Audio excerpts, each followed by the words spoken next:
Assalamualaikum warahmatullahi wabarakatuh. Selamat siang, salam sejahtera untuk kita semua. Salam merayu, salam untuk saudara semua yang ada di dalam maupun di luar negeri. Semoga bahagia selalu. Sedang saudaraku yang baru sakit, mudah-mudahan diberi kesembuhannya lebih cepat. Dan yang bekerja beraktivitas menambah rezeki yang banyak dan berkah. Amin. Persiapan untuk berlaga di Piala Dunia tim U17 memang betul-betul serius. Nah, dan tadi malam itu adalah Piala Kemerdekaan yang sudah dimulai untuk ajang uji coba kemampuan sejauh mana U17 ya. Jadi Piala Kemerdekaan benar-benar akan dimanfaatkan pelatih Nova untuk mengukur sejauh mana tim ini berkembang. Selain itu, ajang ini memang sekalian akan ia gunakan untuk seleksi sebelum nantinya tim final akan ditentukan. Jelas di turnamen ini hasil bukanlah patokan utama, karena yang terpenting adalah gimana caranya mematangkan sistem dan cara bermain. Dan di laga perdana Piala Kemerdekaan melawan Tajikistan tadi malam ya, secara umum di luar dari skor ya 2-2, karena tadi malam imbang 2-2 yang tercipta kan.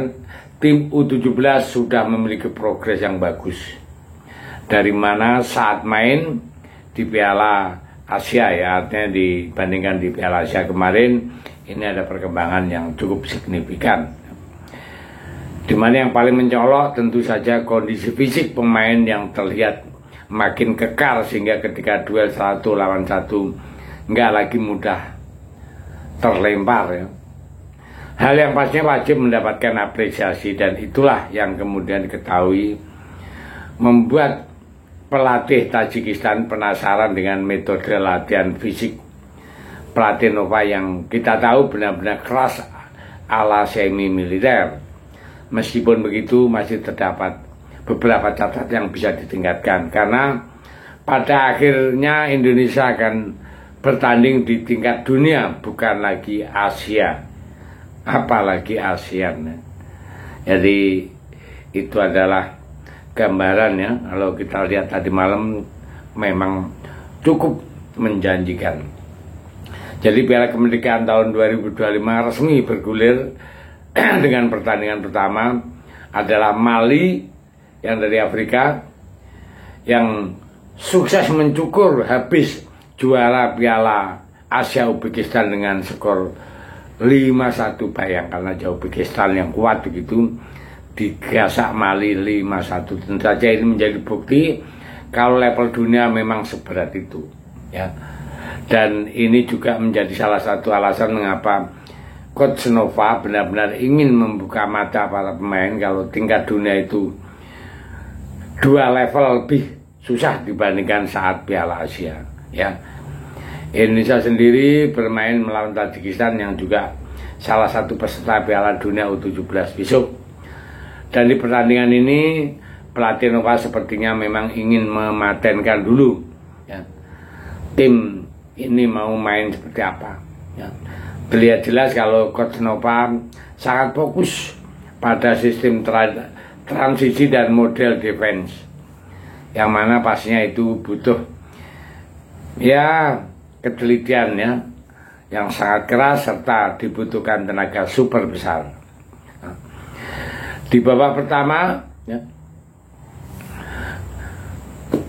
pelatih Coach Nova ya benar-benar mencoba untuk menerapkan high pressing, di mana itu berhasil membuat Tajikistan kesulitan. Kemudian di babak kedua Coach Nova ingin melihat sejauh mana kemampuan tim ini dalam bertahan, dan pastinya semuanya akan dievaluasi secara detail. Akan tetapi yang paling menyorot dari semua jelas postur para pemain U17 yang jauh lebih berisi dan kekar dibandingkan saat di Piala Asia kemarin ya. Jadi ambil contoh ya, Mirsa ya, dimana kelihatan jelas kalau ini striker lebih punya strength badan ya, sehingga ketika duel nggak mudah jatuh. Dan ini penting bagi seorang striker karena di Piala Dunia nanti akan melawan back yang pastinya punya kekuatan di atas rata-rata. Nah, semuanya mengerti kalau Coach Novae membangun tim ini memang mulai dari fisik, sehingga wajar kalau modal latihannya keras macam semi militer, dan itu diketahui cukup membuat pelatih Tajikistan kepo, karena tadi hanya dalam beberapa bulan kondisi fisik pemain Garuda Muda itu benar-benar jauh lebih baik. Ya, jadi tadi malam kalau kita melihat pertandingan antara Indonesia U17 melawan Tajikistan, ya itu pertandingan ya yang dipertontonkan cukup baik ya. Artinya kalau untuk masuk ke level dunia itu sudah ada modal, daripada nanti ikut Piala Dunia untuk lumbung gol. Ini kan bikin malu aja ya. Jadi kita support saja, karena ini masih ada 2 laga lagi, yaitu laga melawan Uzbekistan juara Asia dan lawan Mali. Nah, ini sangat berat semua ya. Karena saat itu Uzbekistan juara Asia aja udah kekuatan itu, dan dia dibantai oleh Mali. Waduh, Mali itu luar biasa ya. Ya, kita doakan dan kita saksikan, dukung terus timnas Indonesia. Terima kasih. Merdeka.